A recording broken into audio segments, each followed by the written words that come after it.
चौथ इस साल 10 अक्टूबर को मनाया जा रहा है। इस पावन पर्व पर विवाहित महिला अपने पति की लंबी उम्र के लिए पूरा दिन निर्जला व्रत रखती है।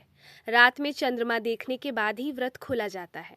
इस दौरान सही भोजन का चुनाव करना बहुत जरूरी है ताकि पेट और सेहत दोनों ठीक रहें। व्रत खोलने के बाद क्या खाएं?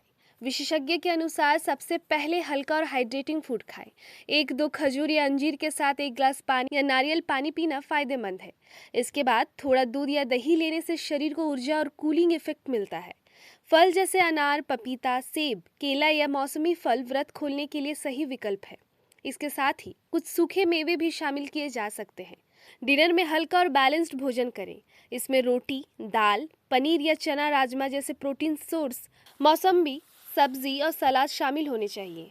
क्या ना खाएं? व्रत खोलने के तुरंत बाद भारी तला भुना या मसालेदार खाना जैसे पूरी, समोसा, पकोड़े या अधिक मीठा खाने से बचें।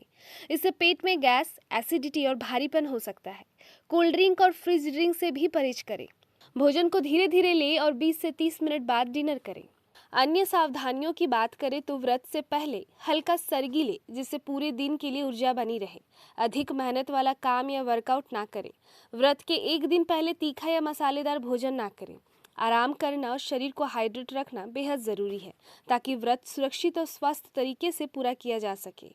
इस तरह ध्यान रखने से करवा चौथ का व्रत आसानी से पूरा किया जा सकता है और सेहत भी बनी रहती है।